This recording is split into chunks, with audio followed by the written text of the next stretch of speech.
Brace yourself if you're flying in the coming days and weeks for long lines and delays at the airport. Why it matters. Wednesday, May 7th is the first day a Real ID compliant license, or another acceptable document, is needed to board a commercial aircraft in the U.S. The new identification requirement also applies when visiting military bases and secure federal buildings like courthouses. What is Real ID? A Real ID is a state-issued driver's license or identification card that meets federal security standards. Compliant IDs are typically marked with a star in the upper right corner, though the specific design may vary by state. Real ID deadline date. May 7th is the enforcement deadline for Real ID after years of delays. Secretary Noem and the Trump administration are enforcing the 2005 Real ID Act and regulations on May 7th, as directed by Congress and the American people, Adam Stahl, TSA senior official, said in an April news release.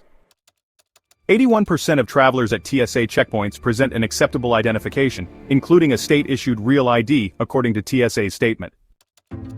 Real ID Act of 2005 delays. Catch up quick. Congress passed the Real ID Act in 2005 after the September 11, 2001, terrorist attacks, seeking to beef up security surrounding IDs used at airports. The law was scheduled to be enforced in 2008 but has been delayed many times. All states were compliant for issuing Real IDs in 2020, but many states were in compliance earlier. In 2022, the enforcement deadline was extended to May 2025.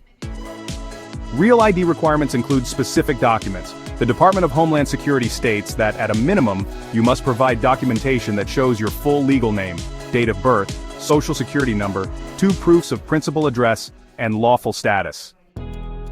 To find your state's requirements and learn how to get a Real ID, you can visit this DHS page. A passport or an enhanced license are alternatives to a Real ID. There are other forms of acceptable identification that you can show at the airport checkpoint in order to travel. Enhanced driver's licenses, or EDL, issued by Washington, Michigan, Minnesota, New York, and Vermont are also considered acceptable alternatives. U.S. passport or passport card and DHS trusted traveler cards like Global Entry, Nexus, Sentry, and FAST, permanent resident card. Find the TSA's full list of acceptable identification here. No Real ID or passport? Expect delays. What we're watching. TSA says if you don't have a Real ID or acceptable alternative, it would be helpful to bring along anything that can help us confirm your identity, such as your name and current address. You may need to undergo identity verification and be subject to additional screening, TSA said on a Reddit Ask Me Anything session. TSA recommends these passengers allow themselves an extra hour to pass through airport security.